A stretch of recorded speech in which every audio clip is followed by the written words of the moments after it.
이상한 문제가 누나 그냥 따로 클래스 상나 이상한 문제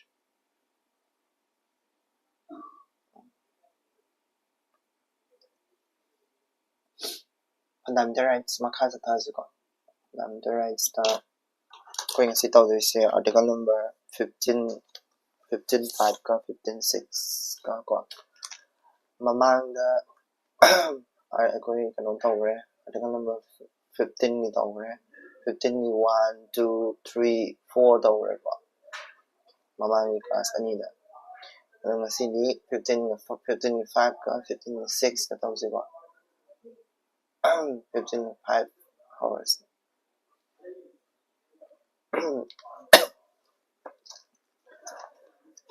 article number 15.5 से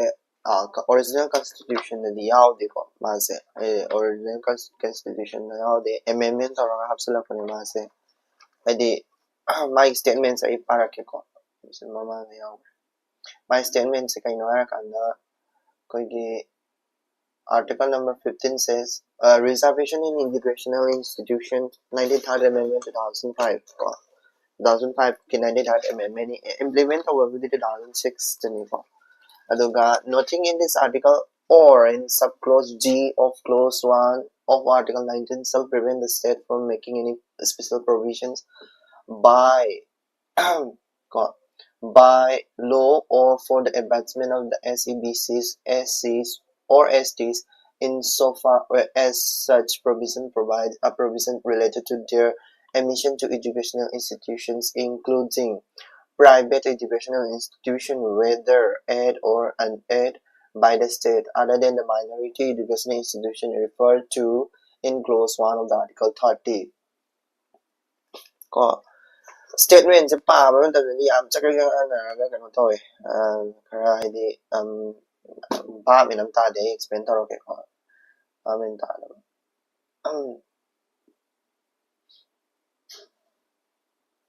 article number 15 se ta she magi de akoi gi masigi mamang article number 2005 sigi mamang da ko kadoge hara kanda koi gi private institution jingse private institution jingse koi gi sarkar gi sarkar gi niyom kanun se indaba sarkar gi kai haini sarkar na piba special provision ko mamang article number 15 6 15 gi 1 2 3 4 big special provision se educational institution adi private educational institution khara da di chatna da hai tare ko adu chatna da bajana matam da private educational institution je mamang da di yam leiram de but awdabu college kumba yam private institution me am link khala panina moi jing sida su khoi gi kai haini khoi gi OBC natraga ngasai gi social and educational and backward class kangu leidana ko aduga SC ST gi su moi gi reservation ga se private institution jing se di thammo ya da ko si mamang gi da torom si aduna maram orikan da ID Constitutional Amendment Act 93rd chuba Constitutional Amendment Act 2005 se puthorakpani ko adu puthorakanda article da 15.5 and hapchalasi haina hapsan gi bani ko aduna article 15.5 ko article 15.5 article 15.5 sida koi gi masi se amendment se karam amendment haragadi amendment se karam amendment no haragadi ko Constitutional Amendment Act 2005 is 93rd suba amendment ko aduna article number 15 na khanga se article number 15 na Constitutional Amendment se ani shure ko haidi article number 15.4 se sisna for first amendment ne ba ko article number 15.5 sina 93rd amendment ne ko article number 15.6 ko 15.6 su tamakini oi sina na 103rd amendment ne ko so adi amendment jingsisu khangho adi si 15 gi series ta leriba amendment jingsisu khangho sebo ko ado amendment si amendment dagi torokani effective o gibana effective date na ko effective o gibana effective date na rong kadalo haraganda 20 January 2006 ta effective o gibu ko ay mathang chahi da ko aduga kari maram gi na masi pass or is had the rationality why hay tare ko why this amendment because I did to ngasagi sigi mamang 15 for da ko gi di sumaini iram ye ko protect ko 15 for da ni is ni ko protect the autonomy of private institute ma'am jingse sisigi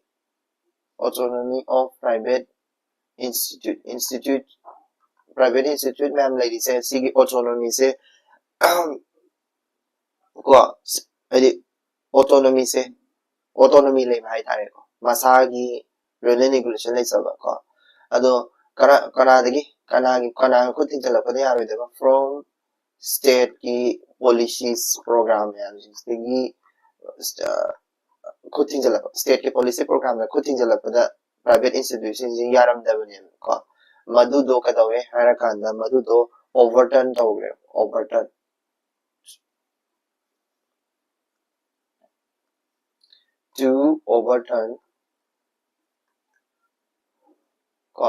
to overturn the protection adi ngasagi sidesta private institute ma'am in the autonomy oiraga leiro haina piramba provision do adu do lawthokhreba the protection protection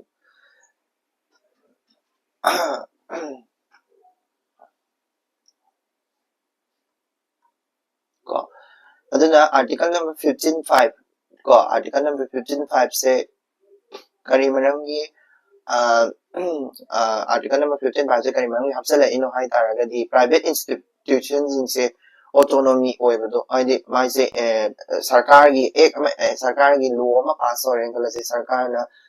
backward class ki kangu gi reservation ni na traga amagi kangu gi pass or ko matamda pass or ibo po to kedoba kadamai hai state policy hai se ko akoi gi da 30 sorry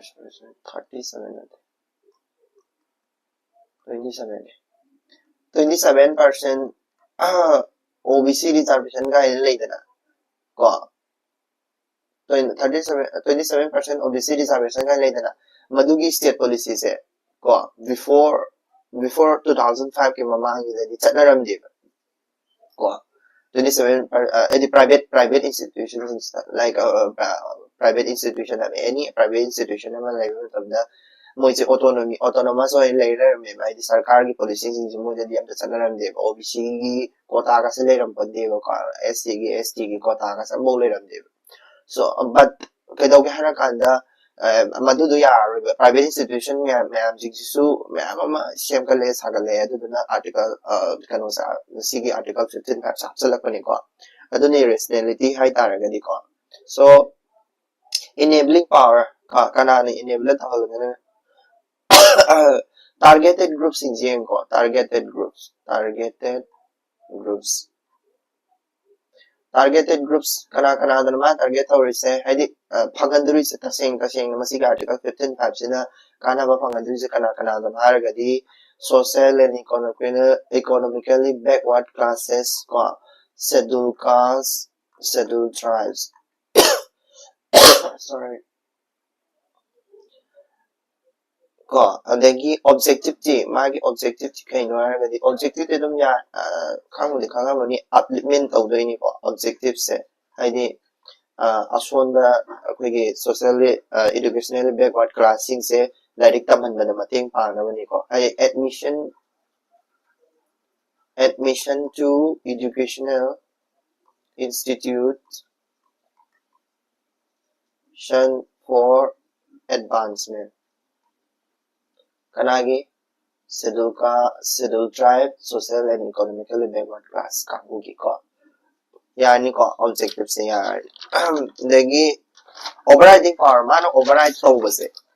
Ay harake ko override tawdi sa ingana mamangi video da so haigrami akoigi kay haini kari article sigi hek hawrapa matamda magi statement hawbase kanana hawi. Nothing in this article and kari nothing in this article and or nothing in this article or in subclause G of the clause 1 of the article 19(1) and higher even ko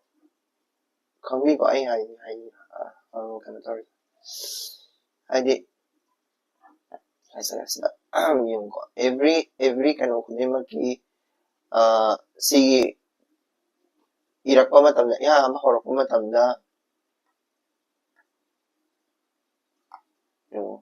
nothing in this nothing in this article or subclause G of the clause 1 of the 19 of the article 29 ko see nothing in this article do subclause G and article 19 ko article 15 14 dasu adagi sida su nothing problem clear ko sumana nothing and hapa ising se masigi magi overriding power ne overriding power ay di kayo masigi provision sina atopa article sing se kano daw article sing se marang ngambado ado dun ko article sing se marang ngambiba kanana sees na karam article ngammi and ay harake ko overriding power se overriding power of article overriding overriding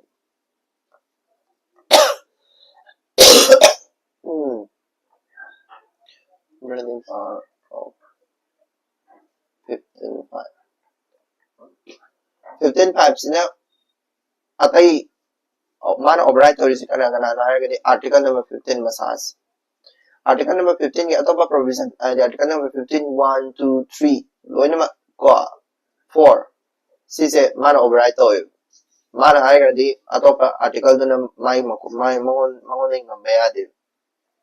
kuna mana article number 15 5 na harami se educational institute se public institute khatane already sarkar ki institute khatane article number 15 4 na harami but article number 15 5 na mo sarkar ki institute se natabida private ki institution so animal se pull up ni yaure hayak pa ne ko ade 3 da so 2 da so 1 da so ko sub ni mai ki close 1 2 3 da so dumaina kaidaw kay harakan overriding power se article number 15 gi matakta sumana lay ba to provision article number 15 gi ko aduga article number 19(1) da kari hagi harakan tase na 19(1) sidi ko gi state ki law sing se emission tawbada adi sarkar gi school gumba gi kano gumba emission tawbada da state ki law sing se private ki kano da private ki institution da di yaram de 19(1) gi matungina ko 19(1) gi matungina kari tawrame private educational institute se private educational institution sing ko often claim autonomy moi se autonomy moi autonomy se claim taw with this 19(1) gi matungina ado 19(1) sina autonomy claim taw boy taragandi 15(1) da koi autonomy layroi da bani and sa hari se yaroi dun ko si layroi da bani na is autonomy of the private institution ko ado duna ay na hining se ngasay gi sige autonomy se kano da yara kanebo ko 19(1) da article number 15 ne loing ngam deni ko article number 15 na 15 gi atopa provision jing ju ngamme aduga 19(1) su ngam deni 19(1) se mathang da torokani ko 19(1) aduga institute mana cover to institute khara mo harake ko institute institutions covered institution covered over magi institution in the government institute ayamba ko institution government institution ayamba adagi private ki education ne ko institution ko aid oigera oiroira aided or su ai sarkar mating pang su ai pang da su pang da private ki institution oigera any ko bata bu sida point ama khaktang ni lei ke doga har kanda minor exclude taweba karino exclude to se exclude minority gi koi kodam na har kanda religious minority ko religious minority gi school guma leidana institute guma leidana adu guma to di yade like zamamia is the islamia adagi kani Catholic schools ko moi sing city minority school singi minority educational institute singi moi sing city hujik har reservations is aladi ko sigai 15 types is aladi ko important educational institution adu taragadi ngasai gi overriding power se sigi overriding power se magi overriding power se article number 31 ko article number 31 ni mathakta de leiti meaning the exclude minority educational institution hagadabani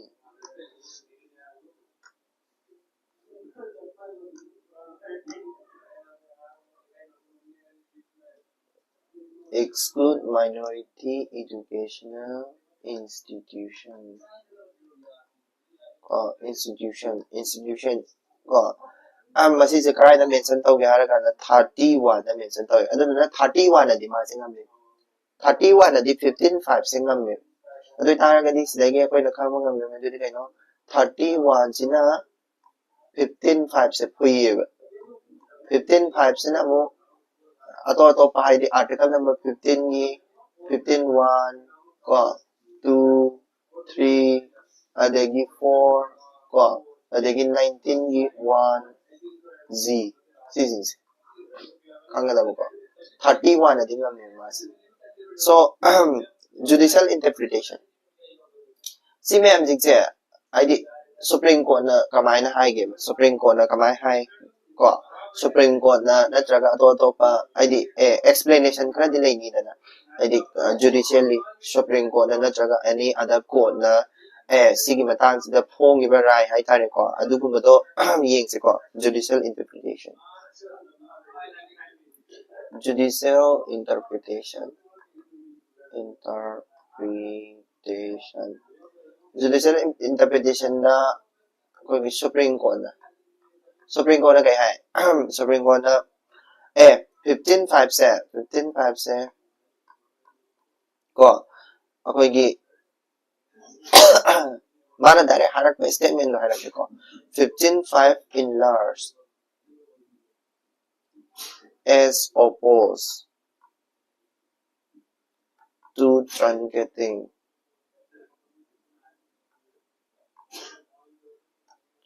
an essential and indeed a primordial feature of the equality code. Masising ay ngasay explain tau giba nga mathaki explain tau giba do nga tadin ko man phasa ba statement na pituro pay wai ni supreme court ko masise karam kanda hai gi har kanda asoka kumar thakur case atopa da so high ko so ay na makang mention taraman 15 5 enlarged tau giba enlarged 15 percent na kadaw gi har kanda ako gi non se process ay tare ko hadi yamna su hinjan da bi yamna su kano tawdabida sarkargi instituting hana khatang reservation je yarambase private institution da su chawthoale yawhalle in last tawre ko haidi hana sarkargi private ki institution jing je di oppose tawramane haibadi kuting janbase or kind of sarkar naga puthokpa primary features equality ki code ki haitare equality se laina bagidamata sarkar sena koigi private kind of public kind of the su haidi public institution su reservation ga se putho ini dana equality ki code gi matungina but madu ki equality ki code tuna koi private individual private ki institution jing haidi private na link private school jing je di changam dabani adu changam dabado ya kind of tawgre changma ya meaning in large tawre habani ko so just statement no katang hai haning ni tawani ko yami putin no dinante but Ashok Kumar Thakur case 15/5 sibu id kano tawani 15/5 se supreme court na amo hen haidi machine enforce to hai tar ko adagi creamy layer ko judicial interpretation da कोई creamy layer से तो सीधे तो हफ्ते ले creamy layer की बात चाहिए मुझे explain तो रखें creamy layer principle से तो सीधे याहल ले आईडी कनो दा कोई 15/5 से दा कमाइन तो क्या है कांदा SEBCs की reservations है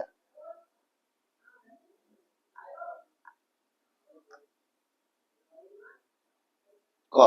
SEB reservation have creamy layer ले guys creamy layer ऐसा ही explain करोगे को OBC दसु creamy layer असे मगिनी OBC की वही देनी को SEBC साइड से को OBC को म पार्टी से नहीं बको अदु देनी को OBC दसु OBC मकल में हम नहीं तना अदु a creamy layer से कहीं नो जी ये से बको creamy layer about creamy layer the creamy layer की ममांगी 2024 कनो दसु 2024 दसु high gravity को high gravity news ता सुप्रीम कोर्ट ना मैंने ruling का बतागी कदो करी ruling का हर कांदा creamy layer से OBC कतन मुझे पुदी OBC कतन का लेडी को creamy layer से but schedule tribe दसु OBC दसु मोय अहु मक्ता पुलप्ता creamy layer से लेके दा बनी high gravity याव gravity को 2018 दसु याव gravity से को about creamy layer से की मतंगा है creamy layer से judicial interpretation sigi kano sige matung ina di Ashok Kumar Thakur gi case ki matung ina hadi ngasai gi mamangi Ashok Kumar 15/5 ki do sige 15/5 sige matung ina Ashok Kumar ke Thakur case 2008 sige matung ina sorry kano se OBC da su creamy layer se lege da ni haire ko ado kano da su say I had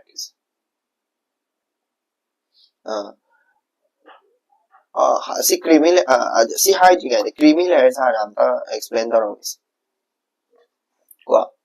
creamy layers are ko adi article number 15/5 से has limitation lay kari karamba form da ko has limitation kari creamy layers sigi creamy layers ma limitation ni ko abuse to ya da article number 15 se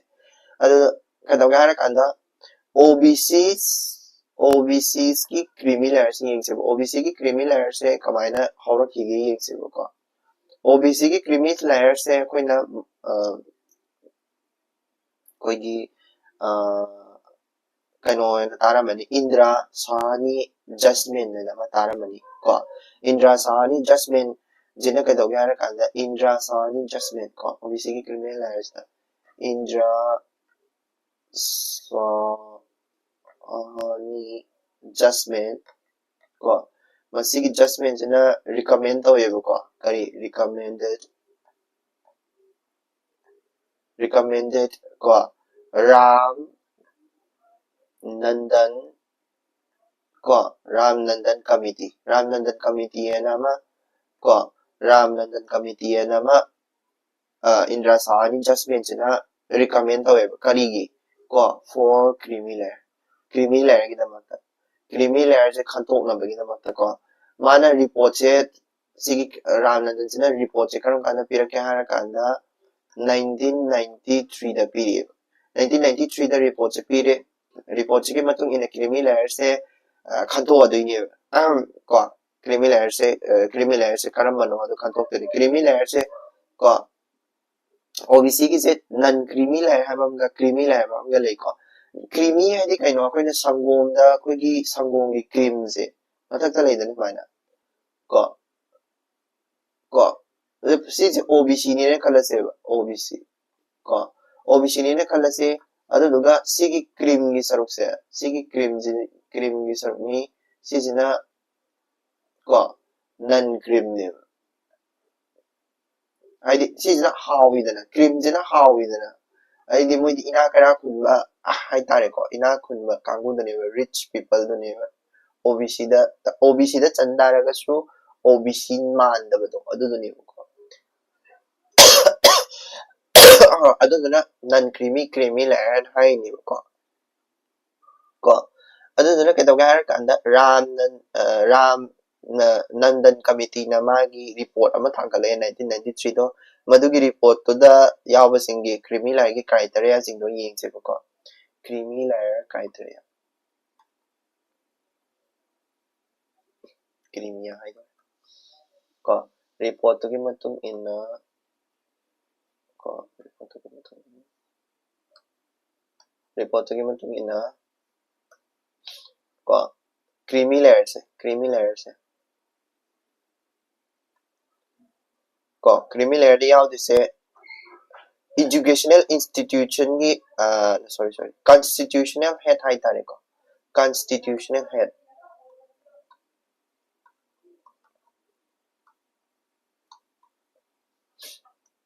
constitutional post holders hai tare constitutional post holder hai tare gadi khoi gi constitution da yaw ba institute constitution gi khoi gi organization hai tare khudam na ara kan ECI gi natre ara kana UPSC gi head ki magi khoi gi UPSC governor kano gumba di head kumba MPSC gi makok kumba adugumba mi dugi or adugumba institution gi makok kumba adugumba head hold the post adugumba gi post paiba mi sing se loina amu yadre ko MLA mantri sing chu yade ko degi B da civil service tawa di khoi UPSC tharaga pharokpa group kangu hai tare ko adu karam group no haraga di group A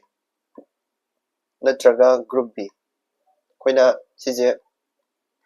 class 1 natraga class 2 gi officer hai ko si magi parents ani maktani ko parents ama kaktang na group A si oiraba adum yadre parents ani mag group B gi member oiraba adum ju yadre ko admaina adagi military gi phamda hai tare ko military phamda colonel ne aduga and above ko military dana colonel and above aduga adi sijina kano ni army gi debu ko aduga navy gi dasu colonel gi rank ta leba jing do adu du yadre amta ko navy air force ani work ko dagi professional like ko gi doctor engineer sing su OBC da moi jing su creamy layer loi ching ni ko professionals pa sorry aduga income gi limit su ko gi 8 lakhs oiba masi se tolop chaba mi gi dinati ko 8 lakhs se income se this is ko gi non ko gi kai ai ni ko gi sigi income 8 lakh hariba income se tolop ki income do nanti ko tolop ki income do nanti adi adugi income do di pa ba yaw de ko aduna tolop chaba mi kudi ma OBC oirani natra adi 8 lakhs se di per year per annum da sarkar gi thabak taw kudi mak se loina 8 lakhs se loi hele ba ko 8 lakhs loi hele but taw da bu moi OBC oideba sarkar gi thabak taw mi jing se OBC oideb kaina di sarkar gi tolob se koi ge tolob or private ki thabak job ta taw oil taraga su kaino da su yaw di ko ai civil service adagi civil service ki post da su ngasai gi bank ki manager ka su yaw ko aduna public ki bank ki manager kari ka me ji su OBC ki criminal da di challe but wada bu bank ki staff ko malai da ko adu ko de tolob to kharang chaw taraga di ai la ga ji dum yaw gre ba ko aduna island par NM ji dum yaw gre aduna sarkar gi thabak sarkar gi tolob chaba tolob se income da pa di ko set excluding salary income ai da ko aduga OBC kano OBC criminal da chande ko sarkar gi kano se ai de sarkar tolob se job ki in kano salary se yaw de adu yaw de bida talak pa income sing du boy koina adu pulap punna punjalaga 8 lakh sew da taraga di ma OBC oire 8 lakh sew raga di OBC criminal oidoi ko aduga agricultural land so ko agricultural land se chap chana khangre ko agricultural land leiraba khara yam chawna ko above a limit ama pibane mane sai ko ning limit ama pibane adu gi limit to kamai pa do ne gyan ta tre adu na hangchong oi pe khada adagi building gumba adagi flat gumba lei bai tare ko urban area da building in urban areas ko adu gumba lei ba su OBC criminal da chali ko ma so aduni asigi condition jing che amatang fulfill taw tam da dum OBC layer OBC gi criminal dum changra da ni ko si si ma ya ni ko aduga sida sorry ko sigi criminal se article number 15.5 ta yawe ko but article atopa khara da su yawe criminal se kara da su yawe criminal is also in kari 16.4 da su yawe 16.4 article number 16.4 se employment ni ko thabak tawba da su criminal se yawe same like education sigina 15.5 sina kari gino educational institution na ming chan mai ni da ko aduga criminal 16.4 criminal koi educational institution da criminal se laitara ga di yadi haidu ne ko but same thing happened for the employment adi thabak tawbagi da thabak thibagi form thasan ma matam da su criminal se adugi duna 16 article number 16.4 da oidu ko adi criminal ado criminal se ta shin what constitution na palambra ha ga dina ko it's not in Indian constitution ko Indian constitution da yaw de word se ko word not in Indian constitution da palam de si se ko bataw da bo judicially explanation da di criminal sa apsalak pay wari ni ko so chidal ware aduga article number 15 se 15.5 se hai tar 15.5 se phajana implement di tawbra hai di taw de ko huji main problem hoina masigi law mo leite there is no law for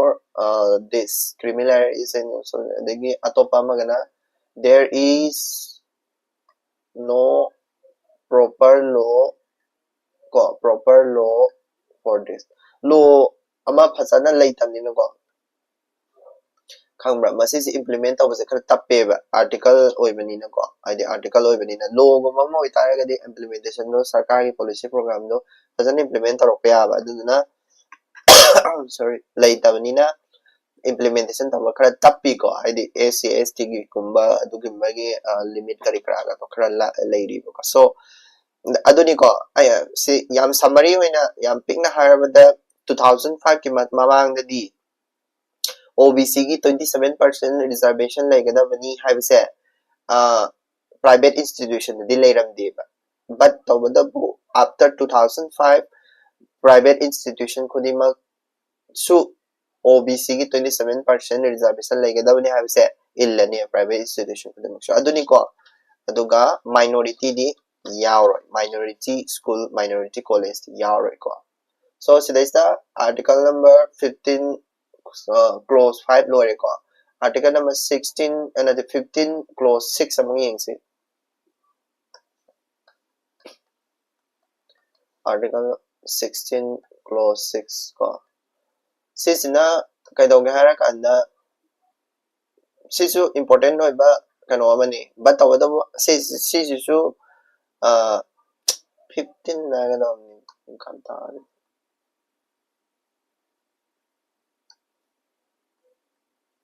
15 ko aduga sisu article number 15 6 sisu ai parakke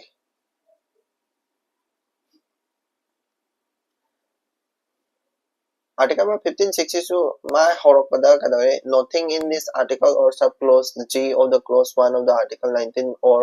clause 2 of the article 29 shall prevent the state from making any special provision for the advancement of any economically weaker section in the place of the citizen other than the classes mentioned in clause 4 and 5. This includes special provisions related to their admission to the to provide for reservation of seats up to a maximum of 10% of the total seat in each category in addition to the existing reservation ko sigi asenga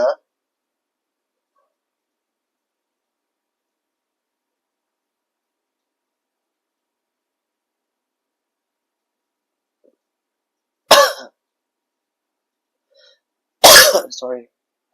article 15 6 se ay explain tau zara yam paro da na de amendment ni masu ko 6 kano 15 ga sama ni masu amendment but magi amendment sina 103rd amendment ni ko 103rd constitutional amendment act 2019 da ni ko yam kuidri maji ni ko purpose ay taragadi magi masi se kano tori bagi pass tori bagi se habidi kaino harakanda akoigi ngasagi mamangidunedi kaino sa mamangi group yaugredo yaubado kari no yaugre se akoigi social and educational backward class SEBCs ko adagi ST SC ko adu yaugi ko mamangda adulaida yahudaba party imkhak lehoy yahudaba party imkhak karamba party no haragadi EWS ko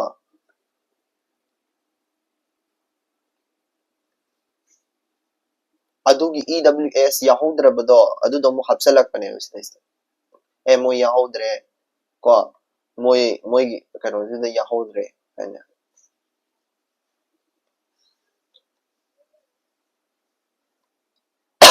moy jinga sai SC STs adagi or SEBCs te yawa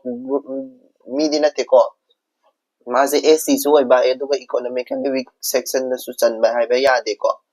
moise SC ST SEBCs ta sandaba aduga EWS sanba kangu group oidoini ko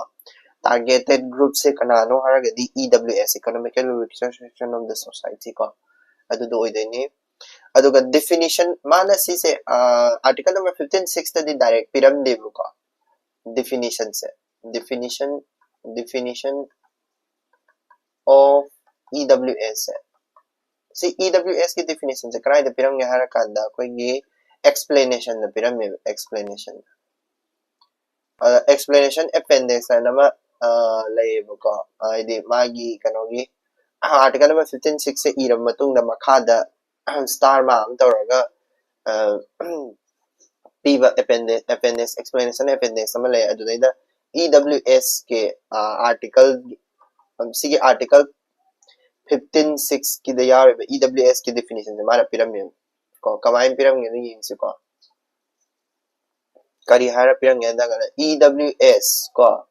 shall be such as many ko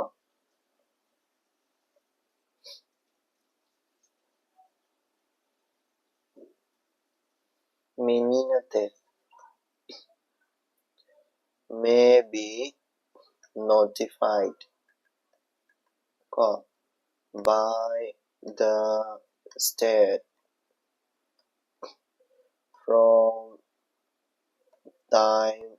to time on the basis of family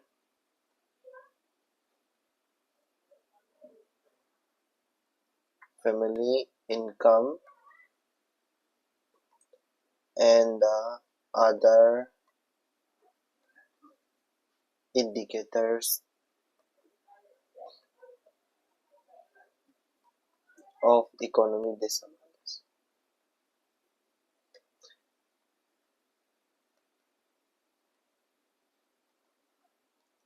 Ko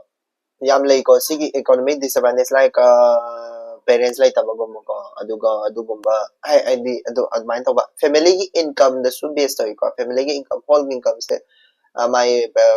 ay chap chana music EWS ke se chap chana I khang re ba taw da bu EWS category da kai kai chale se khang re ay mathang na hapsar ay sige di resource ay holder but EWS se kai hai ni family income da base ti tawe adum dum ni khang hor se ko family income da base tawe और दुगा अतो economically disadvantage की indicator मैं हम तो depend तो है बुका अदुगा EWS से खंतो है बुका so EWS की मांगी reservation से नसागी करम बता पी के दिए से को article number scope था कोई गी clause 6A is in a general provision I think I know kanda EWS से अतो pa kano educational institution की नते को अतो pa थबक की वगैरह अमा की वगैरह को अशीगी ने general provision की नेम सी से ना को article number 6A से ना नते article number 15 clause 6 sub clause A high तारे को तो का clause 6 sub clause B से ना admission की name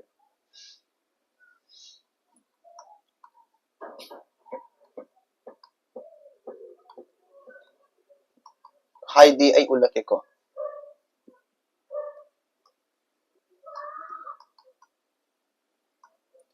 ay ulat ko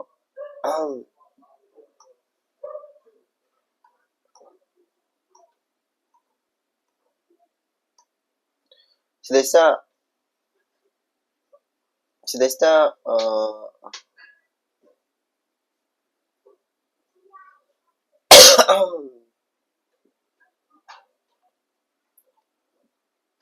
pa naniram din 16 minutes ay ulat ko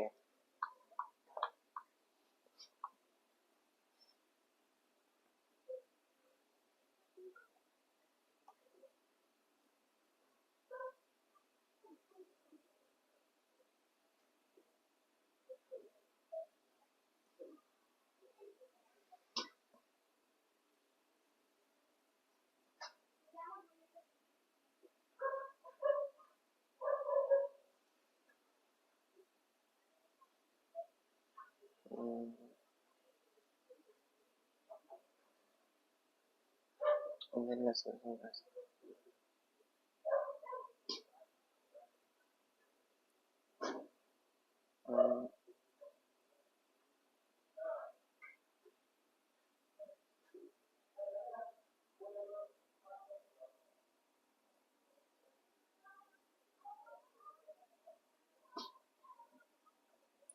15 gi seyo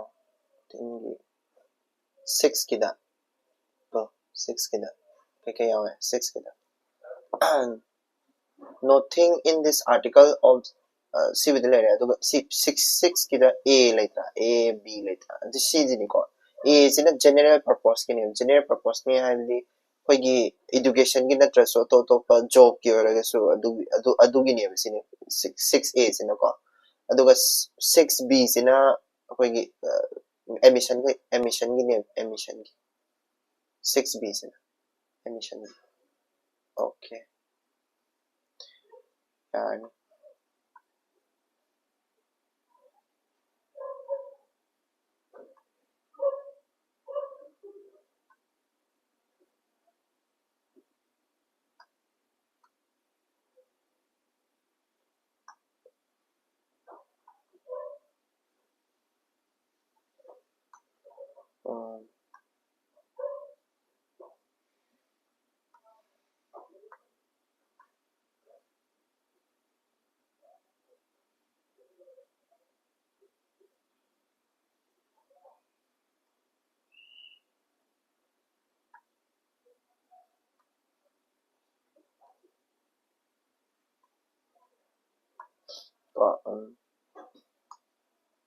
yani ko aduga hujik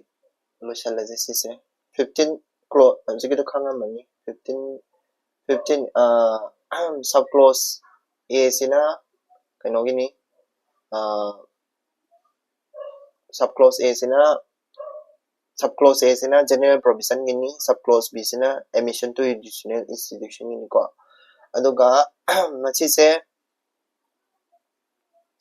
magi scope se kara da kana to gana applies to all educational institution educational institute kano ga chama ni ko siso kano ga article number 15 5 to ga chama ni ko adubu kano ga minority gi kano ga di mana minority gi institute ti out there ko except minority institution sisumi yare daga magi quota se kano ga kanda quota limit quota limit che 10% katani ko ai maximum 10% hoigado ko maximum 10% of total seat in each category duna 10% hoigado ko masi se karai da hairam ga hara kadna jan hit abhiyan case 2022 sida is hairam me ko quota limit che maximum 10% 10% degi hen biya de ko adi OBC gi moi seat masing se chama pi ren kala se or SD gi chama or any schedule caste gi schedule tribe gi chama pi ren kala se moi tara di EWS ke khaka da ni ko moi tara di EWS ke khaka da ni ko okay yani na ai ham sai da yani na hadi mila amagi koigi lising taragi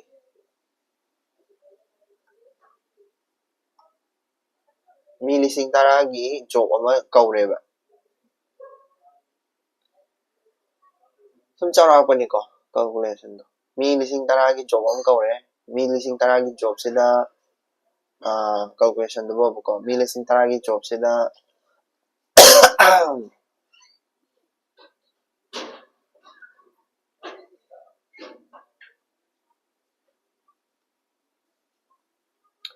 30 another